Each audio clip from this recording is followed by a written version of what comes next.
Pentecostes a qualquer custo, de Leonard Ravenhill. Alguém simplório tentando preencher o Grand Canyon com uma pá provocaria gargalhadas e sofreria escárnio e insuportável zombaria. Nenhum homem jamais preencherá esse buraco, nem mesmo com um exército de escavadeiras. Imagine uma operação solitária de um homem com uma pá.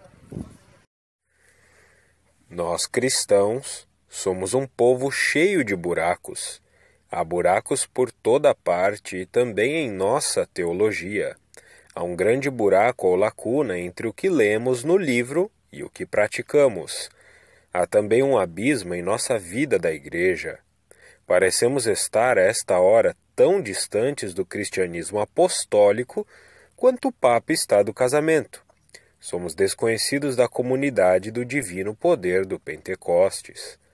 Nós somos alienígenas com relação àquele dom que movimentou a cidade, porém ele era conhecido dos nossos pais espirituais presentes na primeira década no Pentecostes. Lembro-me de uma ocasião em que utilizei uma lata de tinta com um anúncio bem feito. Aquele anúncio, cor vibrante, secagem rápida, acabamento permanente, me fisgou. Mas meu experimento foi um fiasco. A tinta era a culpada? Não, a culpa foi do pintor. Ele não leu as instruções e, portanto, os resultados não foram os esperados.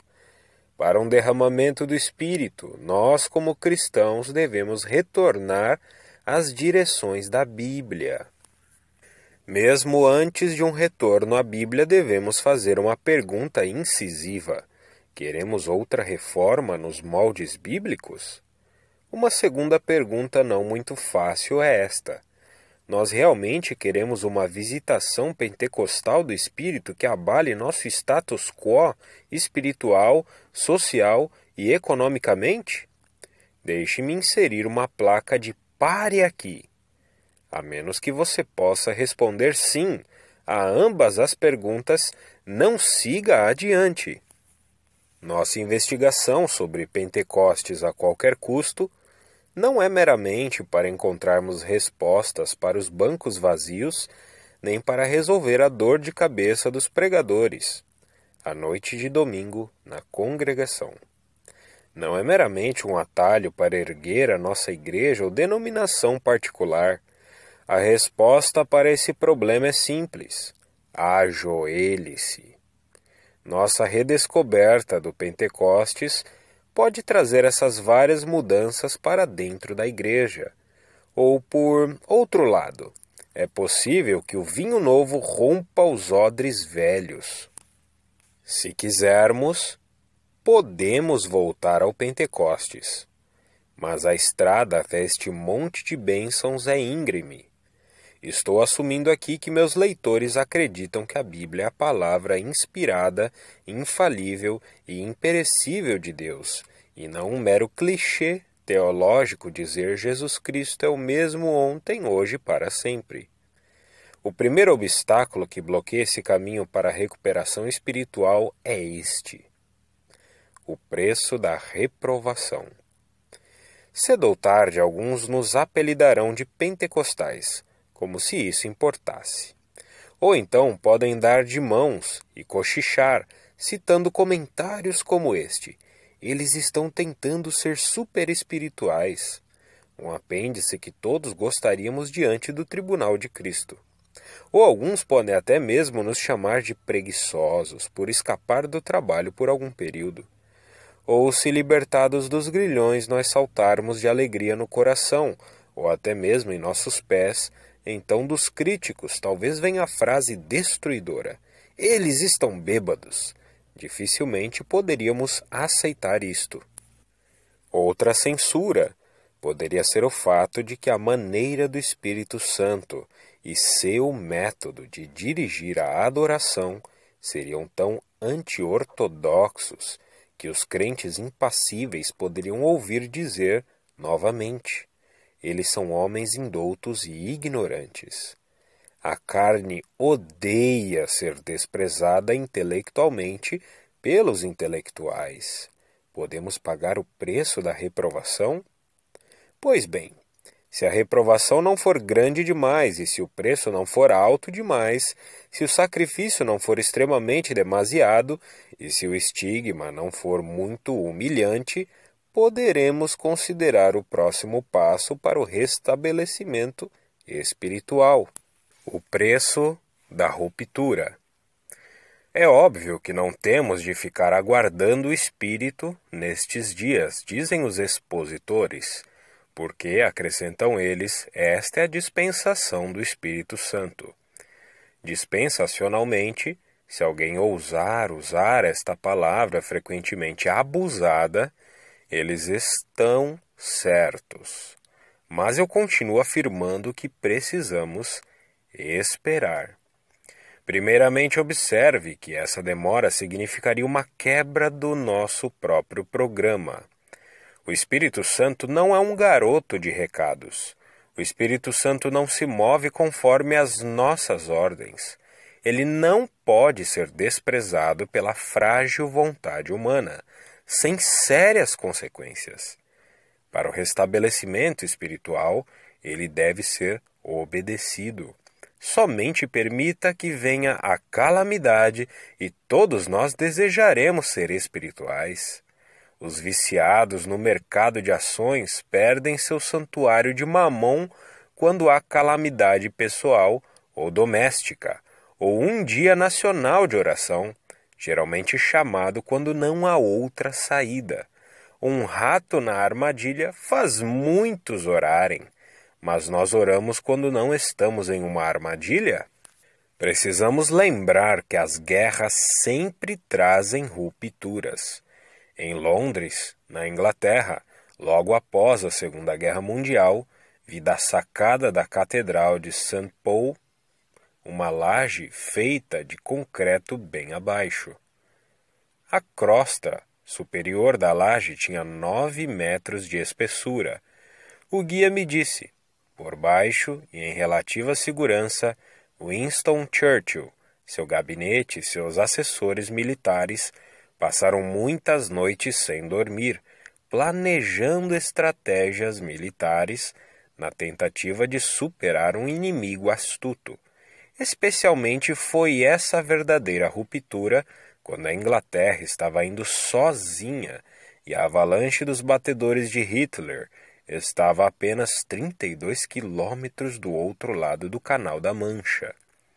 Enquanto os comandantes estavam engajados dessa forma, os soldados de patentes inferiores estavam em vigilância para detectar incêndios.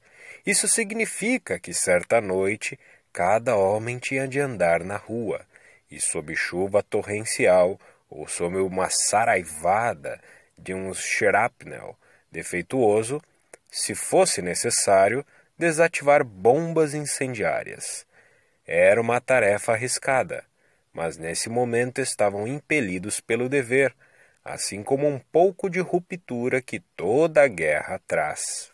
Na guerra santa contra o diabo e suas obras, podemos ser escolhidos em nossa obediência? Podemos orar quando sentimos vontade? Podemos buscar a plenitude do Espírito quando estivermos bem dispostos? Não. Se estamos conscientes de que esta é a hora de Deus fazer uma coisa nova, então os precedentes serão destruídos.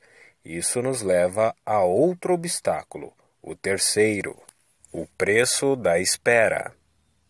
Precisamos dessa espera para deixar claro em nossa mente que a visitação do Espírito Santo não tem de se encaixar em nossa pré-concebida órbita teológica. Nós precisamos da espera para nos humilharmos e para termos tempo para confessar o nosso excessivamente longo contentamento com nossas próprias obras, para que nossos olhos espirituais foquem a santidade de Deus e a perdição dos homens, para persistirmos até que tenhamos um espírito quebrantado e contrito, para provar que podemos dominar as reivindicações desta era materialista em que vivemos, para ouvir novamente a voz ativa do Deus vivo, para mostrar o nosso total desrespeito com nossos próprios esforços e nossa completa dependência do Deus vivo para a libertação desta era dominada pelo pecado. Convencer nossos amigos céticos de que amamos a vontade de Deus, que ansiamos pelo favor de Deus e buscamos o poder de Deus, com mais zelo do que lidamos com nossos negócios e com maior fome do que buscamos nossa comida, para que haja uma dolorosa confissão de pecados, implorando para que o sangue de Cristo nos limpe. Na presença de Deus, votos seriam feitos para corrigir os erros e permanecermos submissos à vontade revelada de Deus. Acredito então que assim o Espírito desceria. O fogo e o fervor da igreja primitiva, como revelado em Atos dos Apóstolos, são a norma para a igreja de Jesus Cristo?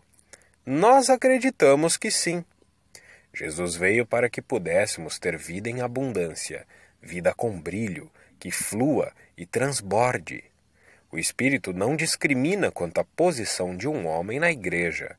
O Espírito vem sobre um Saul e faz de Paulo um apóstolo. O Espírito reveste um Filipe e ele vira a cidade de Samaria de cabeça para baixo e saqueia o reino do diabo. Evidências sobrenaturais acompanharam todo o avivamento. Os milagres externos foram maiores em algumas ocasiões do que em outras. Mas, e este é o cerne do assunto, sinais e maravilhas foram realizados. Os racionalistas e materialistas ficaram agitados, e nesse tempo silenciados. Para o avivamento, há perigo e dor, dores de parto, para o avivamento, dor pelo desprezo dos outros, enquanto o avivamento está em progresso, e dor quando o fogo do avivamento se vai. Repetidamente essa pergunta foi feita. Por que o avivamento vem como um incêndio, mas para a alegria dos críticos logo se desfaz e desaparece? A resposta a essa pergunta poderia ser uma ou duas destas coisas, talvez as duas ao mesmo tempo. Primeira, a ignorância poderia extinguir o espírito, uma incapacidade de ouvir a voz do Senhor para o próximo passo. Segunda, desobediência. Isso parece ser a coisa mais provável para apagar a chama que procura consumir toda a escória. Podem haver outras causas, tais como a preguiça de seguir o cronograma apertado que o espírito exige. Ou pode haver uma presunçosa satisfação de que agora existe alguma vida. Vamos nos lembrar novamente de que a igreja primitiva se moveu. Ao se mover, algo ou alguém deve ser deixado para trás. Os Ananias e Safiras modernos vão achar o ritmo muito quente e o preço muito alto. Para manter o fogo do avivamento queimando, teríamos de nos encontrar juntos, diariamente, para oração e louvor. Foi isso que a igreja em Atos fez. Diariamente, para partir o pão, a igreja primitiva fez isso. Diariamente para a oração. Esse era o padrão deles na igreja primitiva. Na harmonia do Espírito. Esse foi o brilho daquela igreja. Esse rigoroso cronograma seria a morte de muitos dos nossos frágeis e improdutivos padrões de vida. Quão facilmente nós cristãos nos movemos à luz da perdição dos homens e de seu jogo, com a certeza da destruição eterna, a menos que eles ouçam e creiam. Preguiça se infiltrou em nossos empreendimentos. O hipnotismo do materialismo obstruiu quase que completamente o canal da bênção. Nós estamos condenados. Quase todo cristão, sem exceção, sabe como viver melhor do que o seu atual padrão de espiritualidade. Meus irmãos, não é conveniente que estas coisas sejam assim. Existe apenas um caminho para a igreja seguir, o caminho de Deus. A Bíblia é o mapa desse caminho. Temos aqui o caminho de volta ao Pentecostes e à glória. Rápido, em um momento. Infinito, para sempre. Envia um êxtase maior do que peço em oração.